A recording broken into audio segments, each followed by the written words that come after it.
देखो बेटा, आज की क्लास शुरू करते हैं। आज हम पढ़ेंगे बेटा प्रकाश का अपवर्तन। हमने प्रकाश का परावर्तन तो पढ़ लिया था, ठीक, क्या क्या होता है उसमें सब बता दिया था हमने। और अब आज हम प्रकाश का अपवर्तन पढ़ेंगे, ठीक है। अपवर्तन क्या होता है, ठीक है। तो बेटा प्रकाश का अपवर्तन होता है, प्रकाश जब किसी माध्यम से चलता हुआ किसी दूसरे माध्यम में प्रवेश करता है तो अपने मार्ग से कुछ विचलित हो जाता है, जिसको प्रकाश का अपवर्तन कहते हैं। इस घटना को क्या कहते हैं? प्रकाश का अपवर्तन कहते हैं। अपवर्तन कहते हैं, ठीक है। तो क्या हुआ, सबसे पहले प्रकाश एक जो किसी भी माध्यम चलेगा तो प्रकाश जो एक सरल रेखा में चलेगा। किसमें चलेगा? एक सरल रेखा में चलेगा, ठीक है। तो मानो ये कोई आपका एक माध्यम ये रहा, आपका मान लो ये वायु है, ठीक, ये वायु है और इधर आपका कांच है। अब क्या हुआ, वायु में आपके प्रकाश जो है एक सरल रेखा में चला आ रहा था, ठीक, सरल रेखा में सीधा ऐसे आ रहा था, ये आया। अब ये दूसरे माध्यम में प्रवेश करेगा, दूसरे माध्यम में प्रवेश करेगा तो ये क्या होगा बेटा, अपने मार्ग से कुछ विचलित हो जाएगा। इस पर हम एक अभिलंब डाल देते हैं। Yes sir. ये हो गया N1 और ये N2, सही है। तो ये अपने मार्ग से कुछ विचलित हो गया। ये देखो, वायु आपकी बिगली होती है यानी विरल, और कांच आपकी देखो सघन होती है। तो क्या होता है? सरल होता है। क्या होता है? सघन होता है। ये आपका क्या हो गया? विरल माध्यम हो गया, और ये सघन माध्यम हो गया। सही है, ये विरल माध्यम हो गया, ये सघन माध्यम हो गया। और इससे ये प्रकाश की किरण आई है ऐसे जो, तो ये क्या होगी? अभिलंब की ओर झुक जाएगी। क्यों? जब विरल से सघन में आएगी तो कैसी हो जाएगी बेटा? अभिलंब की ओर झुक गई, ठीक है। इसे जाना तो ऐसे चाहिए था सीधा ऐसे करके, लेकिन ये क्या हुए?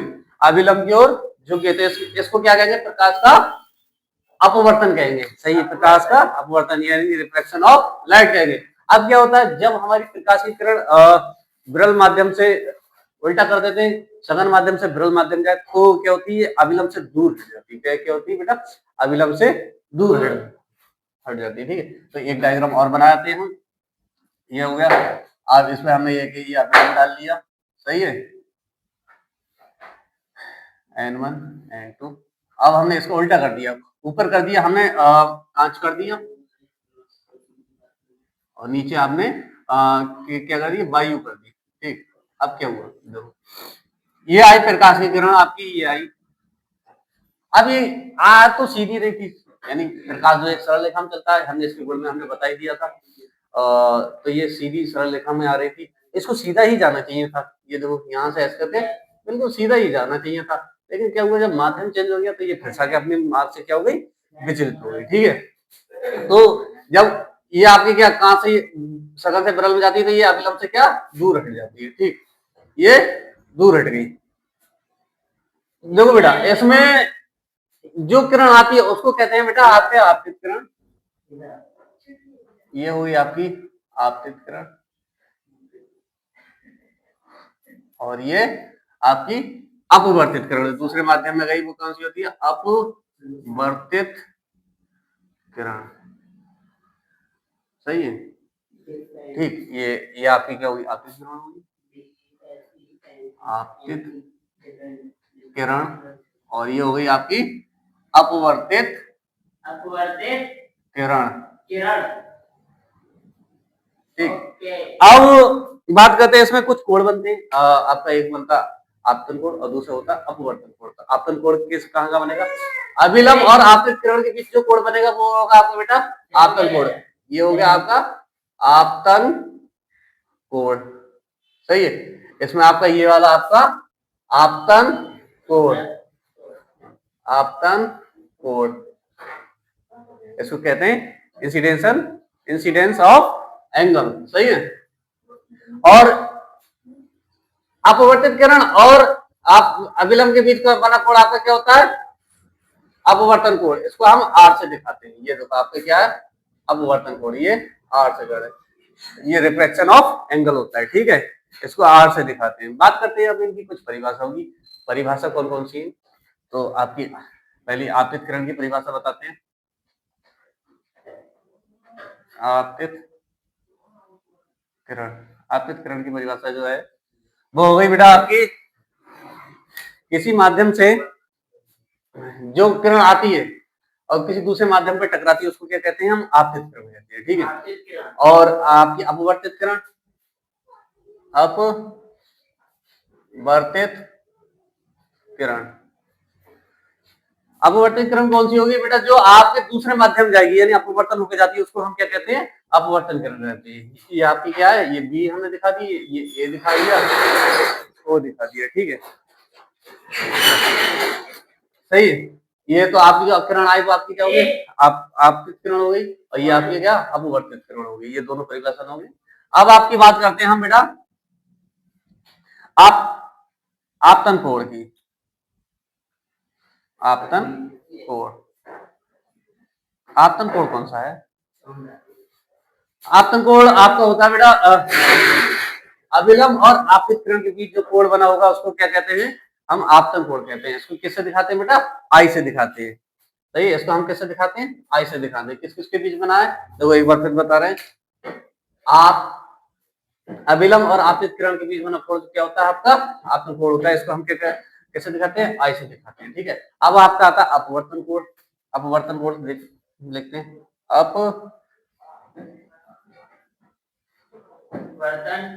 कोण, अपवर्तन कोण जो होता है बेटा आपका होगा अभिलंब और आपतित किरण के बीच बना कोण जो होता है आपका क्या होता है, आपतन अपवर्तन कोण होता है। कौन सा होता है, अपवर्तन कोण। इसको हम किससे दिखाते हैं, आर से दिखाते हैं, ठीक है। इसको हम दिखाते हैं आर से। तो आपकी हो गई आपतित किरण कौन सी हो गई आपकी बेटा, आपतित किरण ओ ए हो गई, सही है, और ओ ए हो गई। दूसरी आपकी क्या अपवर्तित किरण हो गई आपकी ए बी, ये ए बी हो गई, ठीक है, ये आपकी ए बी हो गई। अब बात करते हैं सरल माध्यम और विरल माध्यम, सही है, सरल माध्यम और विरल माध्यम की। देखो हम सरल माध्यम विरल माध्यम को पहचानेंगे कैसे, सबसे पहली बात पहचानना ऐसा होगा बेटा, देखो अगर जैसे मान लो आपकी आपतित किरण अपवर्तित किरण जो होगी अगर अभिलंब की ओर झुकती होगी तो समझ जाना जिधर झुक रही है तो आपकी अभिलंब की ओर झुक रही है तो आपका कौन सा होगा, सघन माध्यम होगा, और अभिलंब से दूर हट रही है तो आपका क्या होगा, विरल माध्यम होगा। ये ध्यान ध्यान रखना, ठीक है। अब बात करते हैं इसका कारण, आखिर अपवर्तन का कारण है क्या, अपवर्तन के कारण, अपवर्तन का कारण क्या है या इसके कारण क्या है, अपवर्तन के कारण है क्या। देखो हर माध्यम में प्रकाश की चाल जो होती है अलग अलग होती है, जैसे निर्वात में सबसे ज्यादा होती है, निर्वात में आपकी चाल जो होती है 3×10⁸ मीटर प्रति सेकंड होती है। कितनी होती है निर्वात में चाल, कितनी होगी आपकी निर्वात में चाल जो है निर्वात में चाल बराबर 3×10⁸ मीटर प्रति सेकंड होती है, ठीक। और कांच में देखो कम होती है, कांच में आपकी चाल कितनी रहेगी, कांच में प्रकाश की चाल बराबर कितनी है 2×10⁸ मीटर प्रति सेकंड होती है। कितनी होती है 2×10⁸ मीटर। तो देखो बेटा आपकी निर्वात में चाल आती थी, निर्वात और वायु में चाल एक ही होती है, वायु में भी चाल आपकी कितनी होगी, कितनी होगी वायु, या वायु में भी आपकी चाल कितनी होती है 3×10⁸। तो सबसे ज्यादा प्रकाश की चाल आपसे पूछा जाए तो किसमें होती है, निर्वात और वायु में होती है, ये बात आपको ध्यान रखना है। फिर जैसे जैसे माध्यम होगा उसके अनुसार ये कम होती रहती है, उसके आपकी कांच में आपकी कितनी है 2×10⁸ होती है, ठीक है। तो अब मान लो निर्वात से मान लो ये वायु से आएगी तो ये क्या कांच में जाएगी तो इसकी चाल में कमी आ जाएगी तो क्या अपने मार्ग से कुछ विचलित हो जाएगा, ये जब विचलित हो जाएगा तो घटना क्या कहेंगे, प्रकाश का अपवर्तन कहेंगे, क्या कहेंगे, हाँ प्रकाश का अपवर्तन कहेंगे, ठीक है, हो गया। अब बात करते हैं बेटा इसके नियम, अपवर्तन के नियम, हाँ अपवर्तन के नियम, अपवर्तन के नियम। तो अपवर्तन के नियम, अपवर्तन के आपके दो ही नियम होते हैं, प्रथम नियम और द्वितीय नियम। तो आपके प्रथम नियम की बात करती है, प्रथम नियम, प्रथम नियम। तो प्रथम नियम क्या होता है बेटा, आपका आपतित किरण और आपतन बिंदु और अपवर्तित किरण अभिलंब तीनों क्या होते हैं, एक ही तल पर होते हैं, अभिलंब तीनों क्या होते हैं, एक ही तल पर होती है, आपका प्रथम नियम होता है कौन सा? तो आपतित किरण, मैं लिख देता हूं आपतित किरण किरण अपवर्तित किरण अपवर्तित अपवर्तित किरण आपतन आपतन बिंदु पर आपतन बिंदु पर अविलंब अविलंब एक ही तल में होते हैं। ठीक है, तो आपका प्रथम नियम क्या है? आपका आपतित किरण और अपवर्तित किरण आपतन बिंदु और अविलंब तीनों एक ही तल पर होते हैं। आपकी क्या है? प्रथम नियम हो गया। ठीक है, दूसरा नियम क्या है?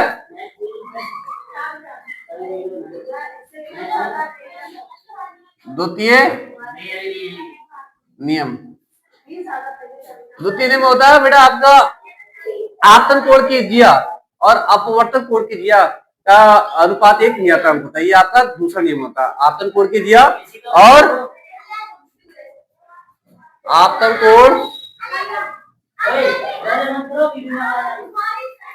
की जिया तथा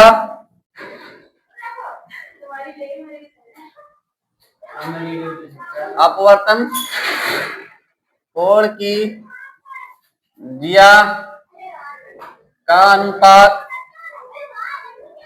एक नियतांक होता है। यानी आपका sine i upon sine r क्या होता है? Sine i upon sine r बराबर क्या होता है? एक नियतांक होता है। नियतांक सही है। क्या होता है? नियतांक, यानी एक कांस्टेंट होता है। इसको हम एन से भी दिखाते हैं, तो एन बराबर क्या होता है? एन बराबर sine i upon sine r. ठीक है, इसको एन से दिखाते हैं, एन से दिखा देते हैं और म्यू से भी दिखा देते हैं। ये म्यू से, ये होता है म्यू, इससे भी दिखा देते हैं म्यू। हाँ, म्यू से भी हम इसको दिखा देते हैं। ये क्या होता है? अब दूसरा नियम आपके क्या है बेटा? आपतन कोण की जिया तथा अपवर्तन कोण की जिया का अनुपात क्या होता है? एक नियतांक होता है। इसको हम एन से दिखाते हैं, sine i upon sine r. N से भी दिखा देते हैं, म्यू से भी दिखा देते हैं। ठीक है, इसको बेटा स्नेल का नियम भी कहते हैं। क्या कहते हैं इसे? स्नेल का नियम भी कहते हैं। ठीक है, इसे हम क्या कहते हैं? स्नेल का नियम भी कहते हैं। ठीक है, अब बात करते हैं, देखो हमने अपवर्तन तो पढ़ लिया, अब इसके उदाहरण पढ़ते हैं। व्यवहारिक उदाहरण क्या है? ठीक है, व्यवहारिक उदाहरण पढ़ते हैं। देखो आपने इसके उदाहरण देखा होगा, जैसे आप पानी में लकड़ी डूबी होती है तो वो कुछ तिरछी दिखाई देती है, वो आपके अपवर्तन का ही उदाहरण है। ठीक है, दूसरी बात, अगर पानी में कोई सिक्का पड़ा है जैसे किसी बर्तन में, तो वो क्या कुछ उठा हुआ दिखाई देता है, तो वो क्या आपका बेटा अपवर्तन का ही उदाहरण। ठीक, और आपने देखा होगा बेटा रात्रि में क्या होते हैं? तारे जो है टिमटिमाते हुए नजर आते हैं। जो तारे टिमटिमाते हैं वो भी अपवर्तन के कारण ही टिमटिमाते हैं। क्यों? अब होता ऐसा क्यों है कि बेटा जैसे 230 किलोमीटर तक तो जो है आपका वायुमंडल है। वायुमंडल में क्या होती है? कहीं परत वायु की ठंडी होती है, कहीं गर्म होती है, तो कहीं सघन होती है, कहीं विरल होती है। तो ये क्या होती है? सघन विरल में होती है, तो ये अपने मार्ग से हटती बैठती रहती है। तो कभी तो प्रकाश का आंखों का जो तारों का प्रकाश है वो हमारी आंखों में पड़ जाता है, कभी कभी नहीं पड़ता है। जब पड़ जाता है तो दिखाई देता है, जब नहीं पड़ता तो दिखाई नहीं देता। तो ये क्या आपका अपवर्तन का ही उदाहरण है। ठीक है, और आपने देखा होगा बेटा जब सूर्य अस्त का समय आता है तो सूर्य 36 से नीचे होने के बावजूद भी हमें दिखाई देता है। वो भी क्यों देता है बेटा? वो भी आपकी इसी के कारण देता है, अपवर्तन के कारण। ठीक है, उसमें भी आपका क्या होता है? अपवर्तन के कारण ही दिखाई देता है। आपने देखा होगा उसमें आपके जितनी सूर्य के प्रकाश की किरण है वो पृथ्वी के पास आती चली जाएगी, तो वो क्या होगा? अविलंब से क्या दूर हटती चली जाएगी, तो जो किरण है वो नीचे से थोड़ी ऊपर उठती चली जाती है, तो जिससे क्या होता है? हमें प्रकाश की दिखाई देता है। ठीक है, तो दिखाई देता रहता है। तो हमने आज पढ़ा था बेटा क्या? प्रकाश का अपवर्तन, reflection of light. Reflection of light क्या होता है, एक बार हम फिर पढ़े थे, प्रकाश की एक माध्यम से किसी दूसरे माध्यम में जाता है तो इस घटना को अपने मार्ग से कुछ विचलित हो जाता है तो इस घटना को क्या कहते हैं, प्रकाश का अपवर्तन कहते हैं। ठीक है, दूसरी बात, प्रकाश के अपवर्तन के नियम है, तो दो नियम होते हैं, स्नेल के दो नियम, वो अपवर्तन के दो नियम होते हैं। प्रथम नियम क्या, आपतित किरण, अपवर्तित किरण, आपतन बिंदु तीनों एक ही तल पर क्या होते हैं, विलंब होते हैं, मतलब तीनों एक ही तल पर होते हैं। ठीक है, ये आपका प्रथम नियम हो गया। दूसरा नियम क्या होगा, आपतन कोण की दिया और तथा अपवर्तन कोण की दिया का अनुपात क्या होता है, नियतन होता है। यदि sine sine i upon sine r, ये आपका नियतन होता है। इसको हम कैसे एन से दिखाते हैं, इसे स्नेल का नियम भी कहते हैं। ठीक है, तो हमें उम्मीद है बच्चों आपको इसमें कोई भी दिक्कत नहीं रही होगी और आपका प्रकाश का अपवर्तन यहाँ पर कंप्लीट हो गया। कल मिलेंगे नए टॉपिक के साथ। ठीक है बेटा।